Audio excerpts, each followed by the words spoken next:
দেখুন বন্ধুরা, এই তিনটে পেয়ারকে আমি বসিয়েছি, এরা অ্যাডাল্ট হয়ে গেছে। 4-2-2 খাঁচায় রেখেছি, আর এই বাইরে বক্স দিয়ে দিয়েছি।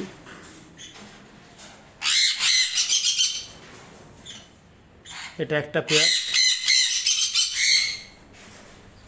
দেখুন। সে আমার কলোনিতে ছাড়া ছিল, নিজেরা সব জোড়া হয়েছে। কলোনির মধ্যে সব একসঙ্গে ছাড়া ছিল। এই জোড়াটাও নিজে নিজে হয়েছে। আচ্ছা, এখানে আর একটা জোড়া রয়েছে, এটাও 4-2-2 খাঁচায় রেখেছি।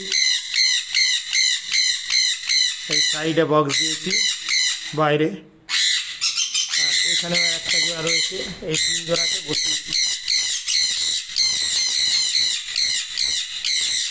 এটারও সাইডে বক্স রয়েছে। এগুলো সব নিজেরা জোড়া নিয়েছিল, কলোনিতে ছাড়া ছিল বড় জায়গায়। দেখা যাক কী রেজাল্ট হয়।